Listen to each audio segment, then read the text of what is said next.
Salut à tous, c'est Bismart. On est reparti pour une nouvelle heure de débat autour de l'automobile. Émission thématique. On en avait fait une en novembre dernier, donc on reprend quasiment les mêmes, mais on recommence avec une situation quand même qui, elle, n'est plus tout à fait la même. Donc l'automobile, les nouveaux défis de l'automobile, c'est parti pendant une heure, c'est sur Bismart.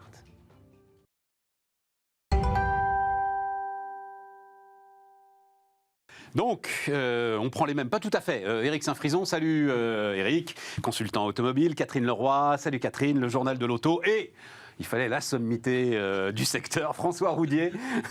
Salut François. Alors j'ai vu expert communication pour la plateforme de l'automobile. Tu n'es pas directeur de la communication de la plateforme de l'automobile. Enfin, bon. Si, mais c'est un peu comme les armées mexicaines, il y a tellement de directeurs, il faut montrer un petit peu ce qu'on fait vraiment. Quoi. Bon, d'accord. Ancien comité des constructeurs français d'automobile, maintenant c'est là. Aussi avec les équipements. Voilà, c'est la plateforme. Allez, c'est parti. On a plein de choses à raconter. Mais je vais commencer avec toi, François, sur le choc russe. Il y a deux choses. On parlera de Renault peut-être dans un instant. Il y a notamment un graphe des Échos là qu'on verra, que je n'avais pas cette idée de l'importance d'Avtovat dans le résultat net à l'arrivée de Renault. Non, d'abord parce que l'automobile, c'est quand même un marqueur macroéconomique. Il y a une grande question sur lesquelles, pour l'instant, les experts ne sont pas tout à fait d'accord sur l'impact du choc Ukraine en termes de consommation. Et est-ce que là, tu vois, toi, est-ce que vous voyez dans les chiffres qu'il y a des arbitrages qui ne se font pas ? On ne le sentira pas forcément ce mois-ci. D'accord. Parce que c'est l'épargne de précaution, ça se décale plutôt par rapport au début de la guerre qui était à la fin du mois dernier. Ouais. Donc là, on est sur des livraisons, on va être sur des immatriculations. Les prises de commandes ne sont pas terribles quand même. Et il y a un indicateur qui nous inquiète beaucoup, c'est le véhicule utilitaire léger. Alors le VUL, qu'on appelle donc les camionnettes, c'est un marché qui est totalement lié au business. Vous avez une perspective d'affaires, vous immatriculez, vous achetez du VUL, on n'en a pas, on n'en prend pas. Et donc là, actuellement, c'est en train de baisser sûrement au niveau des commandes. Ça me surprend beaucoup, ça. Alors. Mais oui, on a un souci. Est-ce que c'est pas lié, alors parce que c'est beaucoup, je pense, lié à l'artisanat, au bâtiment et à l'ensemble de ces professions, qui, elles, naviguent dans les pénuries de manière... Oui, et aux gros acheteurs, les Bouygues, les gros du BTP qui vont acheter du neuf. D'accord. Ce neuf va après descendre en occasion... Ouais. Auprès de tout le monde. Bon, okay. C'est aussi une année électorale, les années électorales ne sont jamais bonnes. Oui, c'est ce que tout le monde dit, ça. Ah. Vas-y, mais je t'en prie, Catherine. Désolée, si toujours que j'intervienne. Non, il y a aussi... Alors, effectivement, sur les prises de commandes, moi, j'ai eu des distributeurs qui me disaient que les prises de commandes, les carnets de commandes étaient inférieurs de moins 20 à moins 30% par rapport au même mois l'année précédente. Donc on sent qu'il y a un vrai ralentissement. Qui était déjà pas génial en plus. Ouais. Qui n'était pas toujours génial. Alors il y avait un effet zoom, j'allais dire, qui s'était effectué parce que les carnets de commandes grossissaient, parce qu'ils n'arrivaient pas à livrer tout simplement. Donc il y avait un phénomène d'addition qui s'était effectué. Là, les prises de commandes sont vraiment en baisse. Et pour rejoindre quand même ce que dit François, mais en apportant une certaine nuance, moi j'ai eu aussi d'autres distributeurs. En fait, les constructeurs mettent beaucoup moins de moyens commerciaux pour livrer des voitures, et donc dans les prises de commandes. Et donc il y a des hausses de tarifs très importantes qui ont eu lieu tout au long de l'année dernière et encore depuis le début de l'année, y compris sur les véhicules utilitaires. Et donc ça peut aussi freiner des acheteurs, en fait, parce que le marché économique va pas très très bien, et donc ils se demandent s'il faut effectivement investir ou pas. J'aimerais juste rajouter sur l'utilitaire, et François l'a précisé, la France c'est le plus gros marché européen d'utilitaire, et de très loin. Mais l'utilitaire reste quoi ? Ça fait 20% du marché total Ça fait 450 000 unités voitures neuves en France, qui est quand même extrêmement important. Donc ça fait un quart du marché alors. Ouais. Et des voitures qui sont très profitables en termes de marge. Ouais. Très rentables pour les constructeurs, qui sont sur des prix plutôt plus élevés que la voiture particulière, parce que très spécialisée, avec une énorme sensibilité, comme François l'a précisé, aux entreprises, commerçants, artisans, TPE, qui ont besoin de ces voitures pour livrer. On a connu une année 2021 qui était plutôt bonne, meilleure que l'automobile en véhicule utilitaire. Il peut y avoir un petit rattrapage, il peut y avoir l'effet élection que François a mentionné, mais ça peut être aussi le révélateur d'un certain attentisme des entreprises pour voir si la crise ukrainienne va prendre une autre tournure. C'est tout le problème, ça. Oui, et puis, c'est tout le problème parce que là, tu rentres dans une prophétie auto-réalisatrice. Oui, et comme le dit Catherine, on a aussi ce problème du coût des matériaux. Ce qui fait que on sent très bien qu'il y a des constructeurs, d'ailleurs certains arrêtent de prendre des commandes sur des véhicules, utilitaires ou véhicules voitures particulières, Volkswagen en particulier, vous ne pouvez plus prendre de commandes, sur Ford aussi, parce que on ne sait pas quand elles vont être produites et à quel coût elles vont être produites, puisque vous ne connaissez pas du tout quel sera le prix de l'aluminium dans 6 mois, le palladium, idem. Donc, on a ce frein de la part des fournisseurs, des constructeurs. Là, j'ai lu ce matin là, les chiffres. Alors, on va la faire discrète sur Tesla, parce qu'on y avait passé beaucoup de temps la dernière fois. Mais là, donc, février, la Model 3 est passée de 43 800 à 50 000, 49 990 €. Donc, voilà, boum. Et ce qu'ils font eux, alors ils mettent en avant donc voitures électriques, le lithium a pris 500% dans l'année et le nickel a pris 122% dans l'année par exemple. L'aluminium, j'ai pas la croissance, mais c'est de toute façon des croissances à 2 chiffres. Quasiment tout augmente. Ouais, quasiment tout augmente. Et donc il faut passer les hausses de prix, mais il faut les passer au fil de l'eau, il faut les passer. Alors là, c'est toute une stratégie de pricing qui est ultra complexe, mais je comprends ce que tu dis, François. Ils sont là-dedans. Là. C'est très compliqué, surtout dans ce cas-là, parce que la voiture passe à un niveau de prix qui ne permet plus d'avoir le bonus de 6 000 €. Donc elle passe à 2 000 €. Est-ce que ça va jouer sur la clientèle? C'est pas évident. Ah oui, donc c'est une double hausse en fait. Voilà, une double Ce qui arrive à Tesla d'ailleurs, parce que je comprenais pas, parce que j'avais vu effectivement, c'est une double hausse. Donc ça, c'est... Tu perds les 6 000 €. Non, c'est un travail dingue des directions financières et industrielles actuellement. Un mot donc sur la Russie, le marché russe. Donc on va voir, là c'est une infographie spectaculaire des Échos sur ce que représentait Avtovaz. On va être un peu près obligé d'en parler au passé quand même.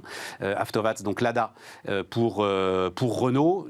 Enfin, j'imagine que oui. Enfin, Catherine, tu savais ce que ça représentait pour Renault. Je ne sais pas si on va la voir, elle est un peu longue à venir, l'infographie. Mais elle va venir. C'est la marge opérationnelle de la division automobile, en fait. Voilà. Donc c'est aussi simple que ça. Les marques Renault, Dacia, qui sont effectivement dans le périmètre du groupe Renault, c'est grosso modo 250 millions € de marge opérationnelle. Et puis Avtovaz, c'est 250 millions. L'essentiel de la marge opérationnelle du groupe Renault, c'est quand même RCI. C'est la pépite du constructeur. Donc ça, c'est la banque, RCI. C'est la banque, c'est les finances. Voilà. C'est les finances. Donc, mais c'est effectivement très dangereux. Qu'est-ce qui explique une telle efficacité d'Avtovaz? Moi, je me souviens, je crois que c'est toi qui m'avais raconté ça, ou c'est peut-être puisque j'avais la chance de discuter avec lui, Carlos Ghosn, quand ils ont repris le truc. Chez Lada, c'est Togliatti, c'est ça, l'usine principale. Et donc le contrôle qualité, c'est à la fin de la journée, vous mettez un chat dans une des voitures. S'il est encore là le lendemain matin, c'est que la voiture peut partir rouler. Je pense que c'est Carlos Ghosn, que c'est pas moi. Qui avait raconté ça. Qu'est-ce qui peut expliquer cette efficacité C'est une efficacité, puis c'est surtout une part de marché sur le marché russe. Avtovaz, c'est plus d'un tiers du marché russe. Oui, mais enfin, ça veut dire qu'on arrivait à dégager une marge aussi très très importante quand même sur ce marché et sur cette efficacité-là. C'est des voitures qui coûtent pas très cher à produire, qui sont vendues à des prix un petit peu qui sont raisonnables, accessibles pour les consommateurs russes, mais qui dégagent une marge individuelle à l'unité bien plus importante que les marchés ouest européens. C'était effectivement une petite mine d'or, c'était une cash machine, Lada. Et en perdant la filiale Lada, ou en tout cas en l'arrêtant pour l'instant et en la perdant vraisemblablement si les Russes se fâchent vraiment, ils ont un problème pour récupérer 50% de leur marge. La question, je pense, à se poser, c'est pas tant l'efficacité, à mon avis, d'Avtovaz, mais c'est pourquoi Renault dégage une si faible marge opérationnelle sur cette division automobile. Oui, d'accord. Non ? Oui. Enfin, mais là, c'est pas notre sujet. Ah, pardon. Pardon. Et derrière, alors François, évidemment, je respecte, si tu es dans une position un peu compliquée pour parler d'un constructeur, aucun problème, je respecte ça. Mais enfin, comment est-ce que vous voyez les choses justement sur la perspective? Tu dis si les Russes se fâchent, ce qu'on entend en fait, c'est plus les consommateurs qui mettent la pression aujourd'hui sur les marques occidentales pour qu'elles s'en aillent. C'est pas vraiment les Russes, hein? Oui, mais si on regarde ce que certaines marques ont fait et ce que certaines autres n'ont pas fait, on peut se poser la question de savoir si les consommateurs ont un poids réel. Enfin, je m'interroge, moi. Alors vas-y. On va prendre le groupe Mullier. Le groupe Mullier prend des décisions qui sont de rester dans le marché. Ouais. Pour autant, a priori, le business du groupe Mullier n'est pas très attaqué dans le reste du monde. L'engagement des consommateurs... On va voir, mais l'engagement des consommateurs est quand même assez réservé. Je lis des trucs ahurissants, moi, sur Leroy Merlin, où les gars aux caisses se font insulter. Non, mais il faut voir en plus la démarche. Le gars, il va quand même acheter son tournevis chez Leroy Merlin, il le paye, en le payant, il insulte le caissier. Enfin, on est d'accord, mais donc il y a des choix qui ont été faits de rester, d'autres qui ont fait le choix de partir. Moi, je rejoins Catherine sur l'analyse en me disant, est-ce que c'est normal qu'un groupe industriel de cette importance soit dépendant pour sa rentabilité d'une marque qui n'est pas une marque mondiale, qui n'est pas une marque réputée, et que 50% de son résultat automobile viennent de cette marque. Ouais. Moi, je pense qu'il y a une vraie question de fond, là. On va parler de Stellantis après, je crois. Ouais. C'est bien deux stratégies différentes, c'est bien deux constructions de modèles industriels différents. Il y a vraiment de quoi se poser des questions. François, qu'est-ce que tu peux nous dire là-dessus, en respectant évidemment ton devoir de réserve et d'équilibre entre tous les constructeurs? Oui, non, mais je crois que de toute façon, Renault le savait, puisque le reshuffling là, de Renault, la Renaulution, comme il l'appelle, de Luca de Meo, c'est sortir de nouveaux produits dans une nouvelle configuration. Donc ils savent très bien qu'il y a toute une gamme qui est dépassée. Hein. Alors commercialement, ils essaient de se débrouiller au maximum. C'est pas évident. Il y a eu des changements dans le marketing, même dans la façon de vendre les véhicules, qui sont énormes. Donc il y a vraiment quelque chose qui se passe chez Renault. Donc ils vont pas en avoir les fruits tout de suite sur ce marché européen. Mais si on parle de la Russie, moi je vous raconte... chez Avtovaz, c'est énorme, hein, parce que ça a été un investissement financier et humain considérable. Vous avez des gens qui se sont impliqués là-dedans. Je pense à Nicolas Maure, qui était l'homme qui a redressé l'usine, qui est le grand patron maintenant de tout ce qui est Est, Europe et tout. C'est ahurissant ce qu'ils ont fait. Ils ont changé les fournisseurs. Enfin, ils ont fait partir une usine qui était à peu près Renault-Billancourt, qui produisait la 4 chevaux, à sortir dans un monde moderne de véhicules. Donc, est-ce que les Russes, y compris les fournisseurs qui sont derrière et les investisseurs, vont vouloir tout casser? Parce qu'on dit oui, l'usine, les Chinois vont la prendre, ils vont arriver. Attention, c'est des relations fournisseurs, constructeurs, logistiques. Les voitures sont fabriquées là-bas. Hein, elles ont certes quelques équipements qui viennent d'Europe de l'Ouest, mais elles sont quand même essentiellement fabriquées là-bas. Donc il y a quand même un mécano qui n'est pas facile à reprendre. Ouais. Moi, je ne serais pas aussi pessimiste que ça. Et d'une manière plus large, ce pari qui a été fait, parce que, alors encore, pardon, je cite Carlos Ghosn, mais pari qu'il avait fait et qu'il expliquait sur des populations, donc il parlait de la Russie, de la Turquie, du Brésil, de populations qu'on pouvait encore qualifier d'émergentes, de classe moyenne qui allait s'enrichir. Et il disait, moi, en Europe occidentale aujourd'hui, le concurrent de l'automobile, c'est l'iPad en fait, et les jeunes rêvent plus d'automobile. Là-bas, ils achètent encore de l'automobile avec des étoiles dans les yeux. Voilà, c'est comme ça qu'il décrivait les choses. Ce pari-là, c'est un pari perdu, c'est un pari... C'est un pari un peu daté. Ouais, c'est un pari un petit peu daté parce que je crois qu'on voit qu'il y a toujours une appétence à l'automobile, mais qui est très liée aussi dans des pays à la part de la population jeune. Alors la Turquie, l'Indonésie, oui, vous avez des jeunes. Je me souviens de mes collègues indonésiens qui nous disaient, nous, il faut que les gamins aient une voiture, sinon ils prennent un fusil, il faut une révolution. Bon, c'est des problèmes qu'on n'a pas forcément chez nous. Et la Russie est une population plus vieillissante. C'est un très bel argument d'ailleurs. Je vais communiquer là-dessus. Voilà.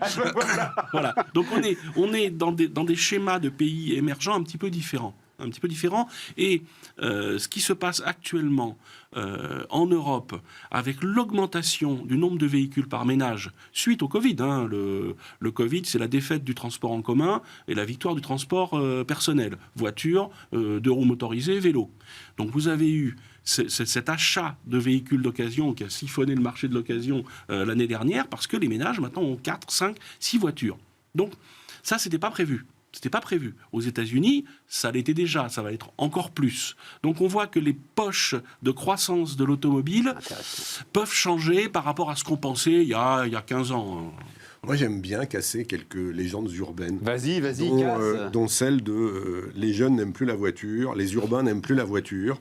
C'est une vraie légende, parce que quand on prend les chiffres de l'INSEE, ils disent exactement l'inverse. Quand on regarde le taux d'équipement des jeunes en milieu urbain, en grande agglomération et à Paris, l'INSEE te dit que le taux d'équipement des jeunes en milieu urbain, il augmente. Mais pas à Paris, c'est pas possible. À Paris, il augmente. Et je t'enverrai les chiffres de l'INSEE. Mais je te certifie, l'INSEE te montre que les taux d'équipement à Paris, jeunes, moins de 25 ans ou 25-34 ans, augmente. Pourquoi ? Parce que, comme l'a dit François, la mobilité individuelle reste aujourd'hui son seul support possible, c'est la bagnole. Si tu veux déplacer ta famille en vacances, en train, en métro, en tramway ou en trottinette, tu peux le vouloir, mais c'est pas pratique. Donc, à 25 ans, t'as pas encore... Enfin bon, bref. Donc pour revenir à la Russie 2 secondes et à non, c'est très intéressant.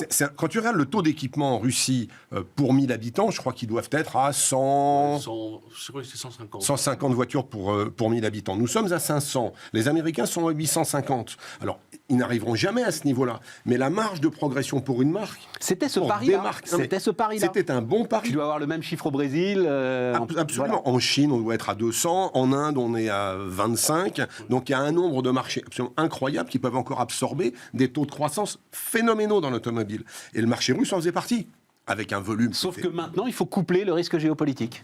Il faut réfléchir. Oui. Et la problématique Catherine. de la Russie, c'est que Poutine, c'est son bébé quand même, Avtovaz, en fait.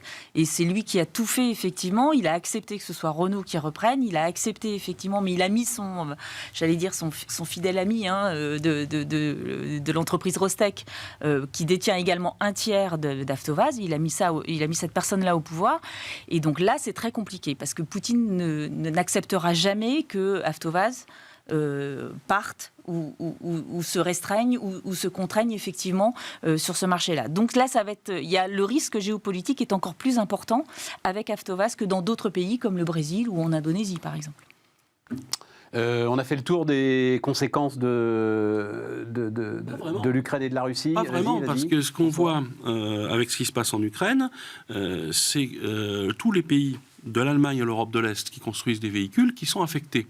Affectés parce que... J'ai découvert qu'ils étaient les rois du câblage automobile. Ils étaient les rois du câblage automobile. Voilà, exactement. Donc ils faisaient le câblage électrique, il n'y a plus de câbles qui arrivent. Voilà. Il y en a un petit peu, mais beaucoup moins. Et ça, c'est un peu anecdotique, ça. Mais non, parce qu'on ne peut pas sortir une voiture s'il n'y a pas les câbles électriques. Oui, sauf que je pense que la réaffectation de la production est beaucoup plus simple que dans le cas de semi-conducteurs. Voilà, on est d'accord. Et là, déjà au Maroc, on voit qu'effectivement, les constructeurs qui sont les plus frappés, donc les constructeurs allemands, sont en train de mettre en place des chaînes de production pour des faisceaux de câblage. Et donc, alors il va y avoir un petit délai, on est bien d'accord, il n'y a pas de problème, mais ça va plus vite se résoudre, en tout cas, que la crise des semi-conducteurs, ça c'est certain. C'est à ce moment-là que tu voulais parler du carburant ou pas ? Ah oui, si tu veux, oui, non, mais comme le temps tourne très vite, Non, parce que dans les impacts, pardon François, diesel, oui. dans les impacts de la crise russo-ukrainienne, il y a la problématique du gasoil. Le gasoil qui est de très bonne qualité, en tout cas produit en grande quantité à partir de pétrole russe. Je rappelle que les Russes sont les plus gros exportateurs de pétrole au monde, ou les deuxièmes. Deuxième, c'est les Américains aujourd'hui. Donc c'est extrêmement important de produire du carburant à base de pétrole russe. Il se trouve que ce pétrole est en plus très productif en termes de gasoil, et qu'il y a des pays, dont l'Angleterre plus que nous même, qui sont terriblement dépendants du pétrole russe pour produire du gasoil. Donc il n'est pas impossible, c'est pas encore certain, mais il n'est pas impossible que si la crise dure, nous soyons obligés à un moment de restreindre d'une façon ou d'une autre, avec des coupons, je sais pas quoi, la consommation de gasoil en France. C'est surtout une manière de rappeler, je dois dire que j'avais pas le chiffre en tête, mais vous l'avez tous évidemment, que tu as encore 3/4 du parc qui roule au diesel. Oui.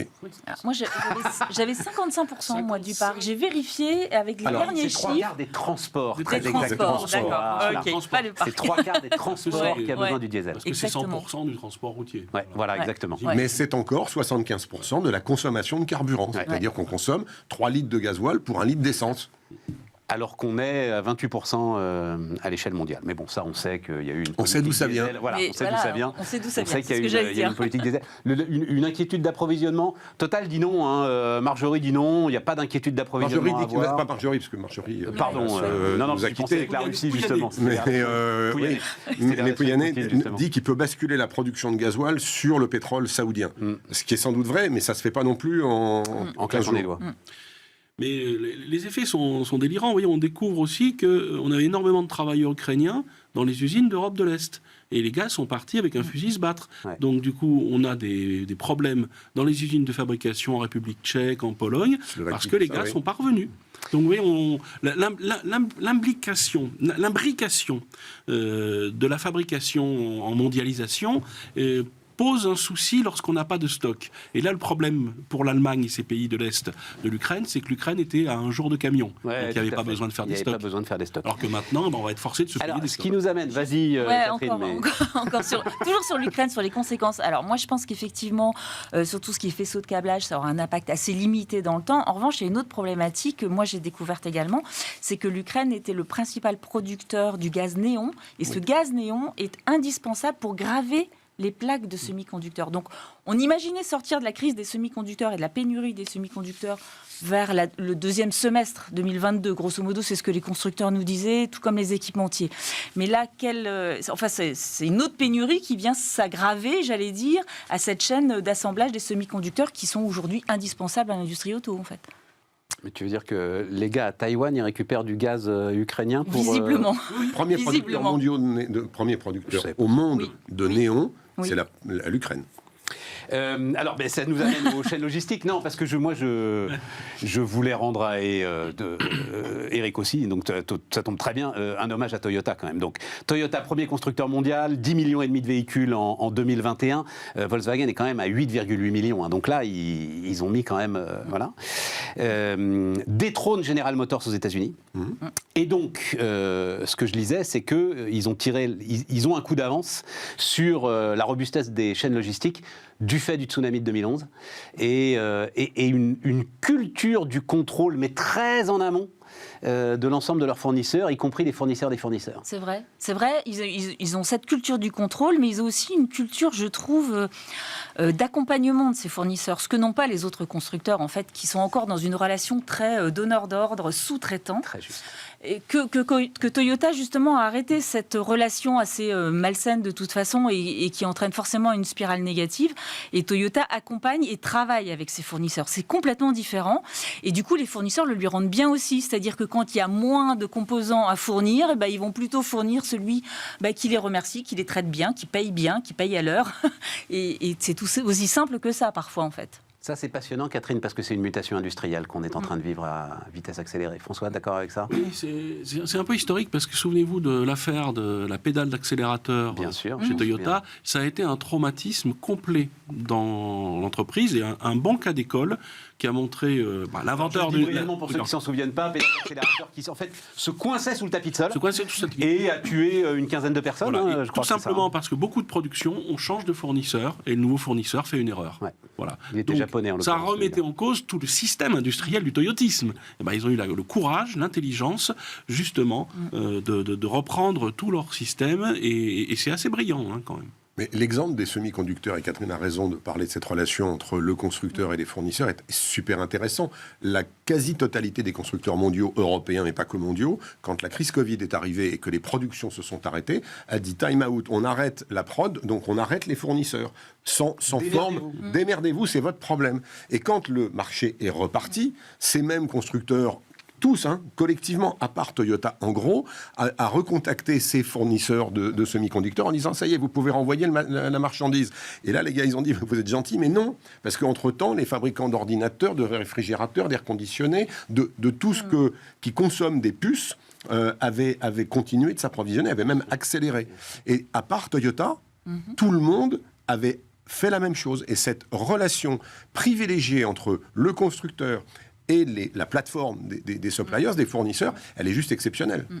Le chiffre qui est très intéressant et qui va amener une révolution logistique industrielle, mais au-delà de l'automobile, c'est que donc les constructeurs automobiles européens étaient dépendants à 60% de TSMC pour l'ensemble de leurs puces, mais ne représentaient que 10% de leur volume des clients de TSMC. Donc à un moment, l'arbitrage, il est très vite fait. Et avoir laissé une situation de déséquilibre, une telle situation de déséquilibre pour un composant aussi vital... Surtout si tu te comportes mal à un moment. En plus, si tu te comportes... Mais même si tu te comportes bien, c'est pas possible. Enfin, c'est plus possible. On en revient effectivement à cet accompagnement. En fait, on voit bien la différence de stratégie que peut avoir, par exemple, Carlos Tavares chez Stellantis, où il accuse publiquement les fournisseurs de ne pas avoir fait leur travail, de ne pas avoir rempli leur rôle, c'est-à-dire de ne pas avoir averti Stellantis qu'effectivement il y allait avoir des baisses de production, alors que Toyota n'a pas eu du tout ce discours-là, cette logique-là, et a continué de travailler. Et forcément, un sous-traitant ou un équipementier, lorsqu'il est accusé publiquement comme ça, il n'a pas très envie en fait de fournir ensuite sa production. Alors tiens, Catherine, Stellantis, parce que le Tavares, il y a un moment qui nous bluffe, mais non, et ça aussi c'est très intéressant. On revoit, ça n'a rien à voir, mais on revoit exactement les mêmes chiffres chez Huawei. Moins de production, plus de marge. Et des résultats donc 13 milliards et demi d'euros de bénéfices nets. 11,8% de marge opérationnelle. Enfin, toi qui dirigeais un constructeur en France il y a combien de temps Il y a trop longtemps maintenant. Pensez qu'un constructeur automobile pourrait faire tranquillement, généraliste, 12% de marge opérationnelle. Bon, il y a l'effet États-Unis aussi. Faut pas oublier que Stellantis, maintenant, c'est aussi FCA et que FCA est très fort aux États-Unis et qu'il y a une grosse... Enfin, ils font 16,3% de marge aux États-Unis. Mais c'est délirant, 16,3%.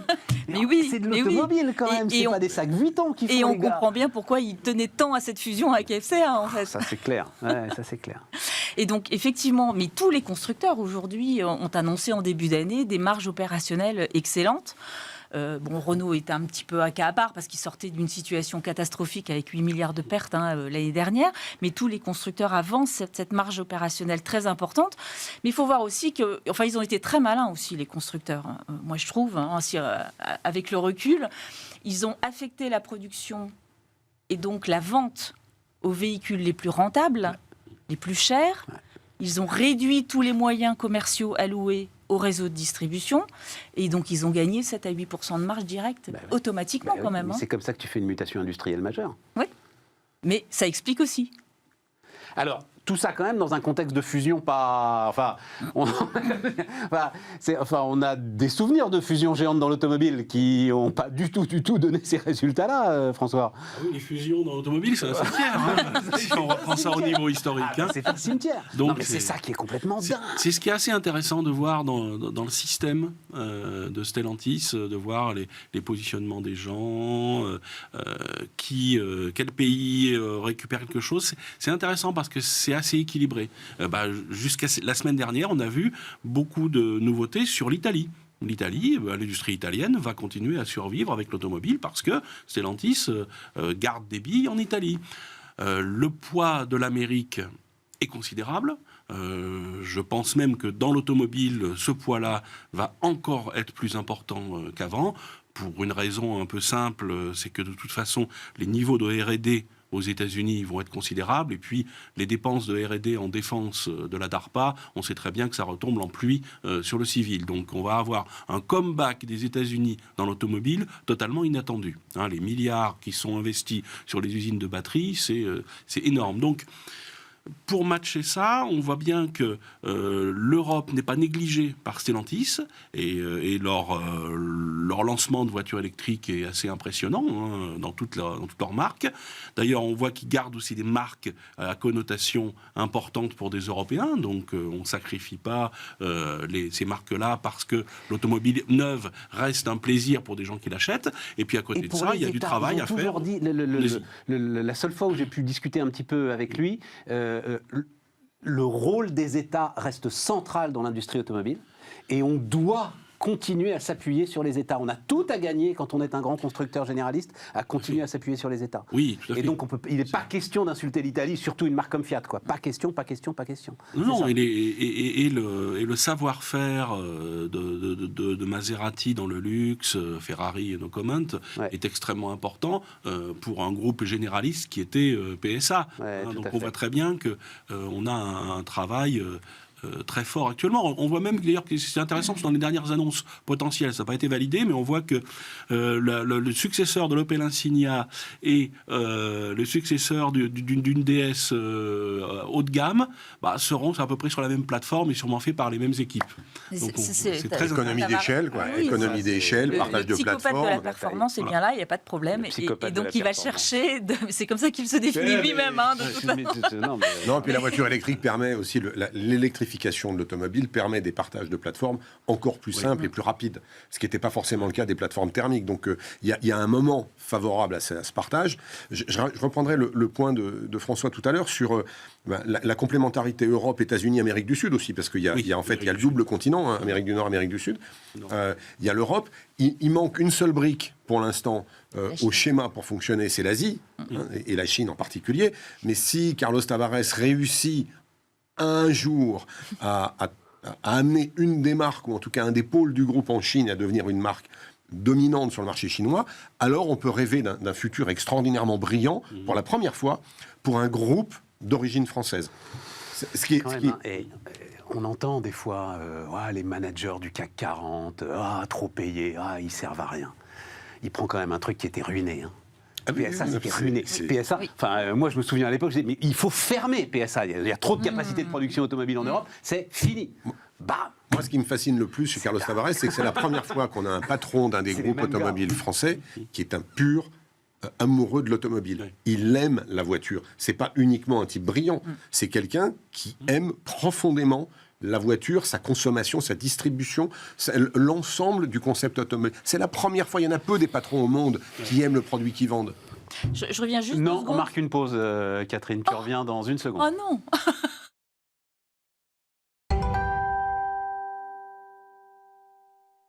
Donc, Catherine, je reviens juste sur ce que tu disais concernant le taux d'utilisation des usines.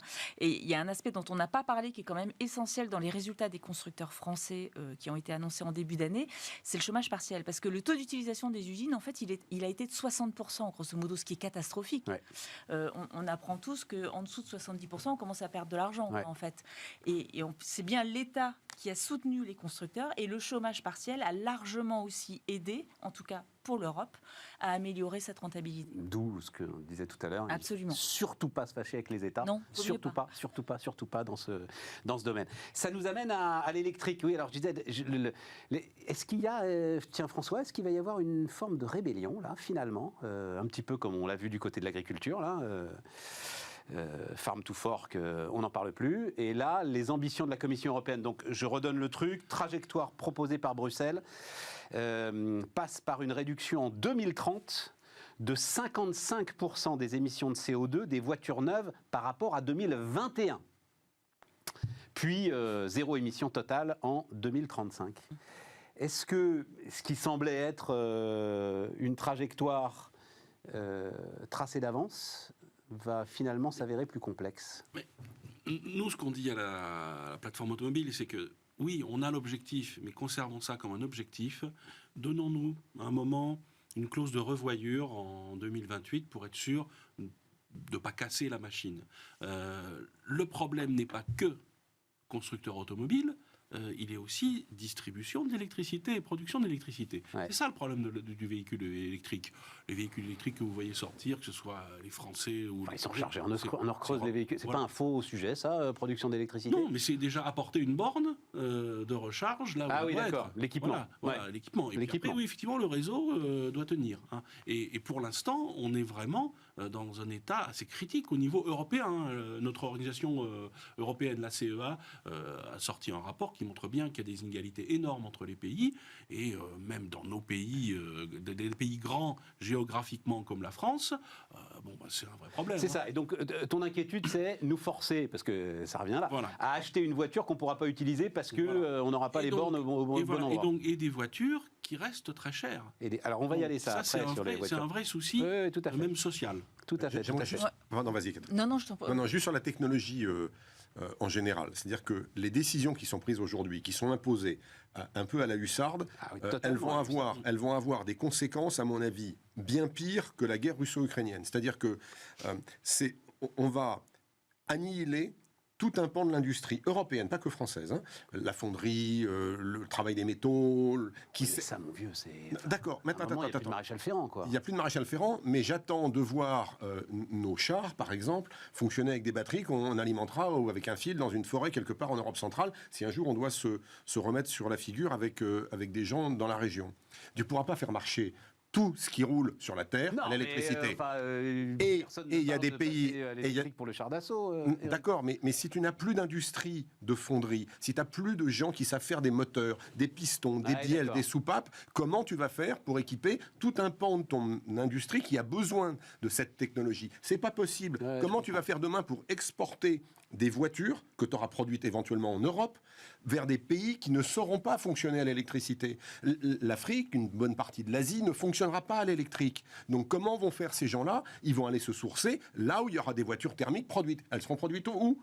en Chine, parce que les Chinois sont les rois de la production de la voiture électrique aujourd'hui et vont devenir les rois de la production de la voiture thermique. Donc on joue donc c'est là où tu une casses un partie truc. Ouais, perdant. Et ça, c'est pas possible. Donc, comme le dit la PFA, laissons aux constructeurs le choix des technologies en leur disant on veut que vous atteigniez un objectif de X à telle date, démerdez-vous, Bah, si tu dis débrouillez-vous. zéro, tu leur donnes pas le choix de la technologie. Puisque le truc, c'est 0 2035. Donc là, tu laisses pas de choix. Là. Mais les constructeurs sont prêts. Alors moi, je suis d'accord avec vous, il n'y a pas de problème. Je pense que c'est plié. Je pense que de toute façon, la Commission va imposer la fin des moteurs thermiques en 2035. Et on avait un espoir avec le gouvernement allemand, et notamment le ministre de l'Environnement, qui effectivement avait dit oui, OK, pour laisser encore un petit peu de marge de manœuvre pour les véhicules thermiques, à condition qu'on utilise des carburants de synthèse. Et là, le gouvernement allemand, qui est une coalition et qui, par définition, sont obligés de faire des compromis, y compris avec le lobbying de Volkswagen, en fait, on dit non, nous, on soutiendra la Commission de la fin des véhicules thermiques en 2035. Donc si l'Allemagne dit ça, et c'est bien l'Allemagne quand même qui fait grosso modo la loi à la Commission européenne encore aujourd'hui, je pense que c'est plié pour nous, malheureusement, et même si j'étais d'accord avec la proposition de Bruno Le Maire, notamment de faire cette espèce de clause de revoyure en 2027-2028, je pense que malheureusement c'est plié, et je pense que les constructeurs en ont conscience, et c'est pour ça qu'ils annoncent tous une gamme 100% électrique. Ils n'ont pas le choix. Est-ce que tu es d'accord avec Eric en disant que on fait une connerie là ? On fait une connerie parce qu'effectivement, on va se couper de toute la possibilité de vendre ailleurs, parce que cette obligation ne s'imposera qu'en Europe et pas dans le reste du monde. On est d'accord. C'est totalement idiot. Après, il y a des marques effectivement qui font d'autres choix. Lucas Demeo, pendant la présentation de son plan, disait que très clairement, nous, on va tout faire pour qu'effectivement, en 2030, la gamme 100% électrique, mais on se garde un plan B, notamment avec Dacia, avec des moteurs thermiques. Toyota va également lancer une nouvelle plateforme avec des moteurs thermiques. Donc, il y a aussi... Mais forcément, elle devrait être en dehors de l'Europe. Forcément. Ils ne pourront pas vendre en Europe. La mais ils se gardent cette va possibilité. Tuer l'industrie automobile européenne. Enfin, il faut appeler un chat un chat. Et les voitures qui seront assemblées en Europe le seront avec des modules fabriqués en Chine en partie ou en totalité. Enfin, on va assembler des pièces de puzzle comme on le fait avec des tas d'autres choses, mais on sera un acteur mineur secondaire, alors que l'Europe est, avec les États-Unis, la racine de l'automobile au monde. Enfin, moi, ça me traumatise. Ça me traumatise. C'est quoi Non, parce que ça me fait penser à ce qui se joue en ce moment autour de la taxe carbone, puisque la taxe carbone, pour l'instant, ne s'applique pas à des produits finis, puisqu'on nous dit qu'il est très compliqué de la calculer pour des produits finis, donc c'est des intrants. J'ai raconté déjà ici le sujet des barres d'aluminium. Donc on ne va même pas les assembler, en fait, en Europe, les voitures, parce que tout sera taxé de taxe carbone, donc on va les assembler ailleurs, en fait. C'est vraisemblable. Et les risques. C'est chaud quand même comme histoire, hein. C'est chaud, et puis ça a un autre impact dont on a parlé tout à l'heure rapidement. Mais... Sur les matières premières, tu veux dire sur le lithium, sur... Oui, et puis on va devenir un peu plus dépendant encore. Ça me rappelle l'histoire du Doliprane. Au moment du début de la crise Covid, on a tous réalisé qu'on achetait des tas de trucs ailleurs dans le monde. Pourquoi, personne ne le sait, mais c'est comme ça. Mais on va faire la même chose avec l'automobile. Et si c'est pas la voiture elle-même, on va aller acheter en Chine ou ailleurs, en Asie ou dans le monde, les composants qui nous permettront de nous déplacer. Et donc demain, on sera dépendant, lors d'une crise quelconque qui impactera la logistique, de ce que ces zones géographiques voudront bien nous donner ou pourront nous donner. Ça va être intéressant. Donc il faudrait commencer par le commencement, commencer par créer en Europe les filières de construction et de fabrication de ces composants, et ensuite... passer effectivement. C'est ce qu'il aurait fallu faire. Automobile. Et je rejoins ce que dit François aussi sur la logistique d'approvisionnement en électricité. Moi, tant qu'on n'aura pas apporté la preuve qu'on est capable d'alimenter une voiture électrique en Europe, n'importe où, pour n'importe qui, on ne répond pas à la question de comment, moi, citoyen, je fais pour me déplacer d'un point A à un point B en mettant du carburant dans ma voiture. Carburant électrique. François, un truc à ajouter là-dessus ?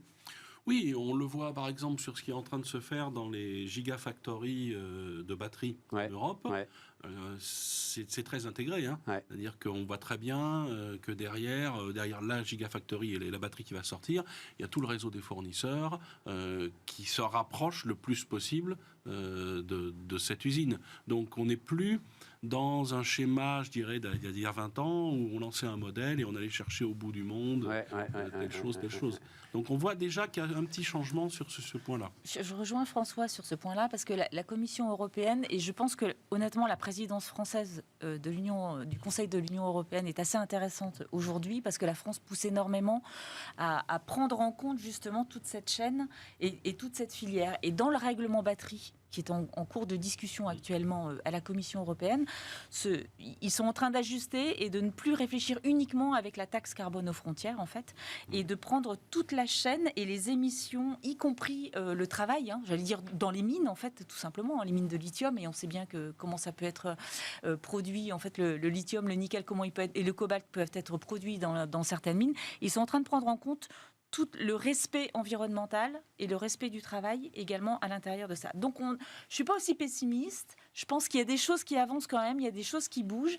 Et je pense que le rôle de la France, pendant ces... il reste 4 mois, mais je pense que le rôle de la France est assez crucial à ce niveau-là. Et Catherine, tu nous as dit que c'est les Allemands qui décidaient. Oui, mais pas pour la fin du moteur thermique. Mais là, on parle bien de voitures électriques et on parle bien de production de batteries et on parle bien de ce qui existe aujourd'hui en France aussi. Je me permets de te rappeler que la France n'a pas tenu ses engagements en termes d'équipement de bornes sur le réseau national. Elle a pris plus d'1 an et demi de retard et on ne tiendra pas les engagements de fin 2022 non plus d'ailleurs.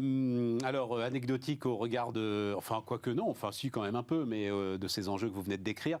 Le système de leasing là, proposé par Macron, vous en pensez quoi ? Alors François, devoir de réserve. Moi, je peux dire pourquoi il arrive. Il arrive tout simplement cette proposition parce que les véhicules électriques neufs sont beaucoup, beaucoup plus chers que leur équivalent thermique. Donc, est-ce qu'on va dire à une population de classe moyenne un peu déclassé, comme on peut le lire chez Fourquet par exemple, qui peut prendre un gilet jaune, est-ce qu'on va dire à ces gens-là, mais écoutez, oubliez le rêve de vos parents, vous n'aurez plus jamais les moyens de vous acheter une voiture neuve.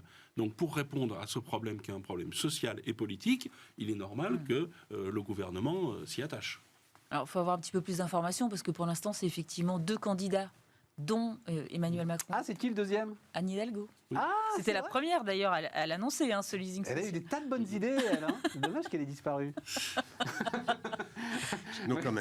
Je relate juste les programmes. Mais effectivement, mais on n'a pas vraiment d'informations en fait.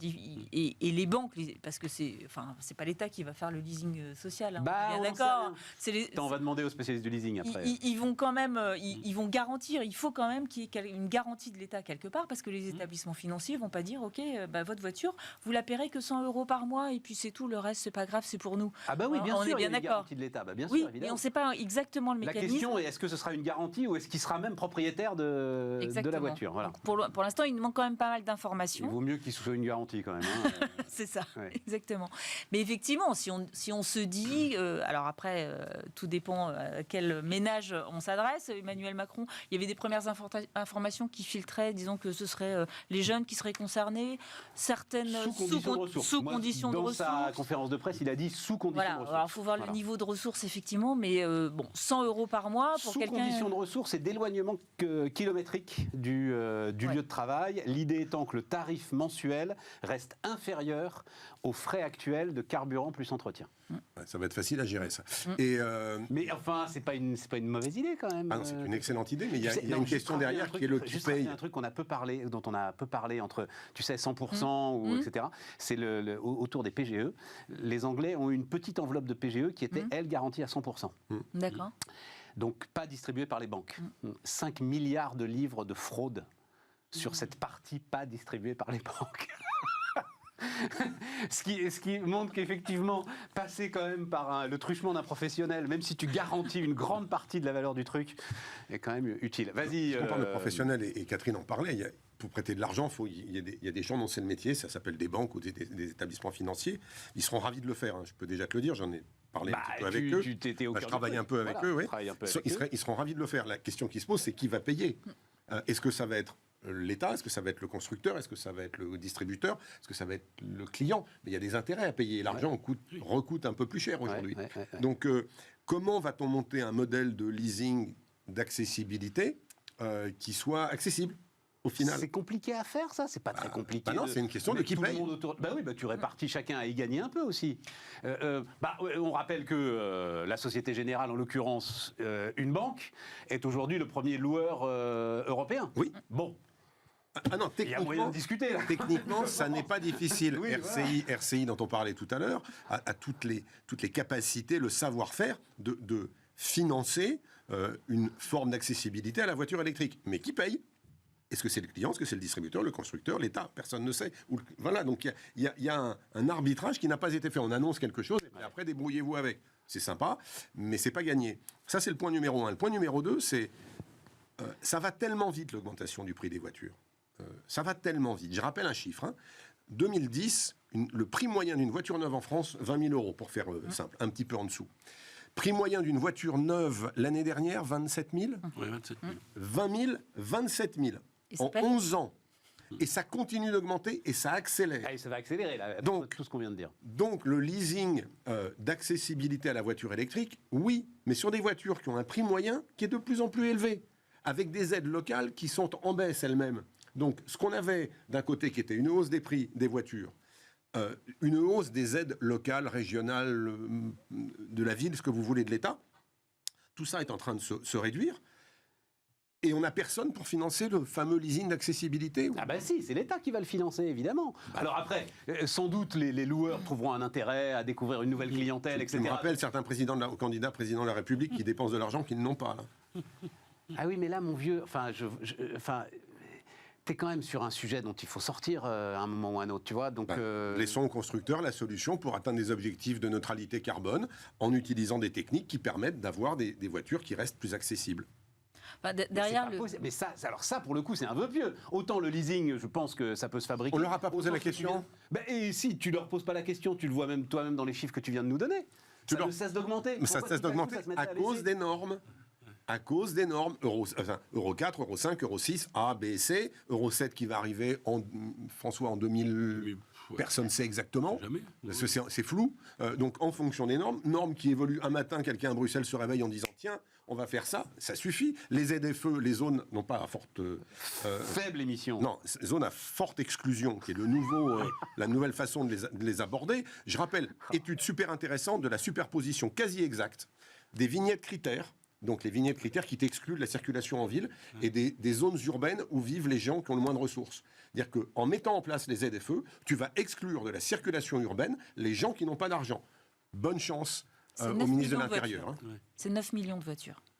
Oui, mais qui ne rentraient pas de toute façon dans les villes. On n'en sait rien. Si, parce que c'est pas uniquement des villes en fait. C'est des zones. C'est pas pour ça. C'est pas pour qu'on les appelle les zones. Ça va s'étendre. Ça va s'étendre. Sur l'île de France, c'est l'intérieur de la 86. Bah oui. Non. Bien sûr. Si. Et dedans, c'est pas le premier et le deuxième arrondissement. C'était tranquille. Ah non. Ça c'est la zone de trafic limité. C'est encore autre chose. Non, ta voiture ne rentrera sans doute plus dans la 86. T'as quoi comme vignette critère ? Elle n'en sortira pas.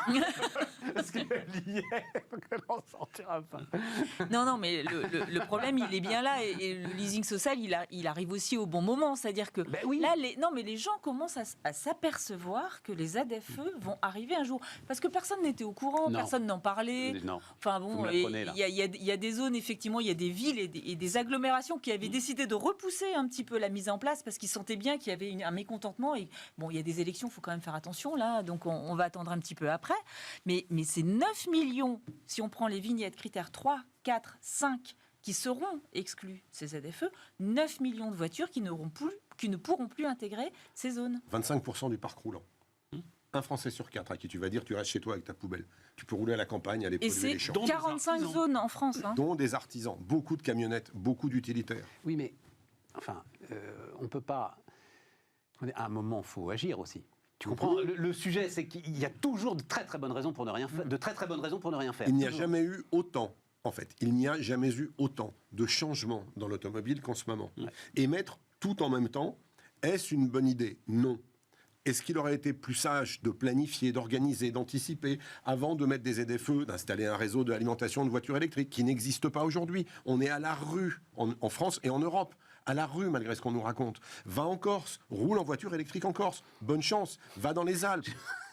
Je discutais avec un grand loueur sur l'été dernier en Corse où il y a eu visiblement des moments. Mais il n'y a pas que la Corse. Une voiture électrique, il faut le faire, mais alors en Corse, je pense que ça doit être... Non, mais il n'y a pas que.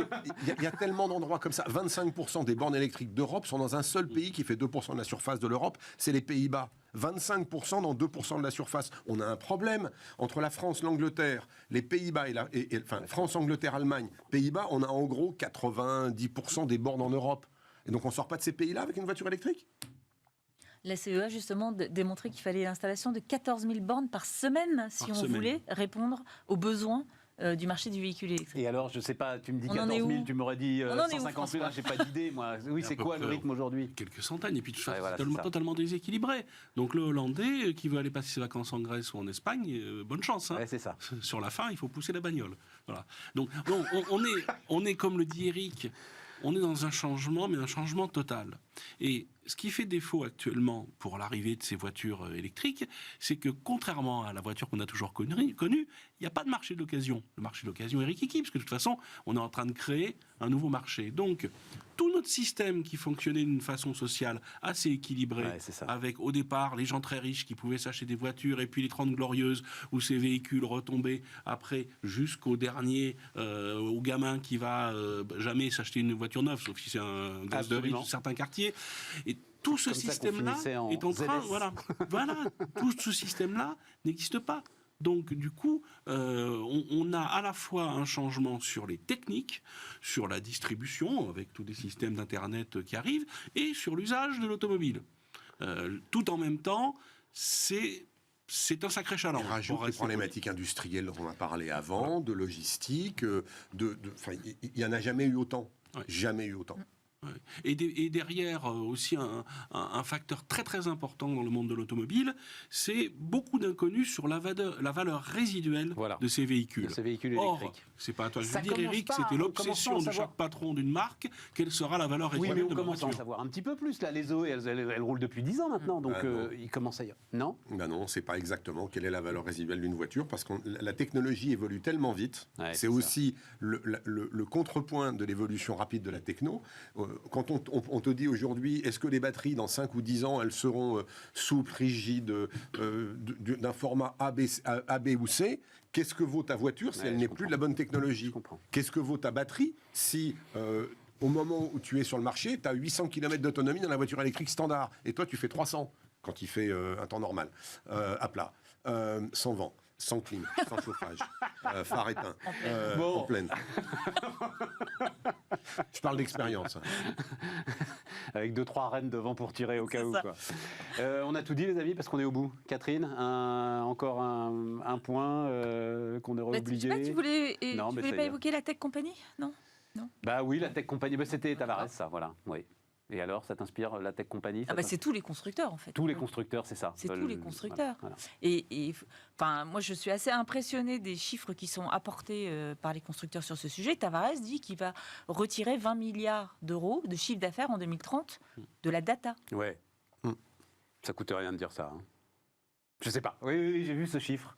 Moi, c'est pareil, je me pose des questions. 1 gigabit par heure de data générée par une voiture aujourd'hui. 1 gigabit par heure. Oui, mais tout n'est pas monétisable. Voilà, d'accord. Tu te retrouves face à l'exadéluge. Finalement, il faut analyser, tu vois, ce gigabit. Et puis surtout, ce qui est intéressant, c'est qu'on pourra monétiser que ce que le client a envie et a besoin.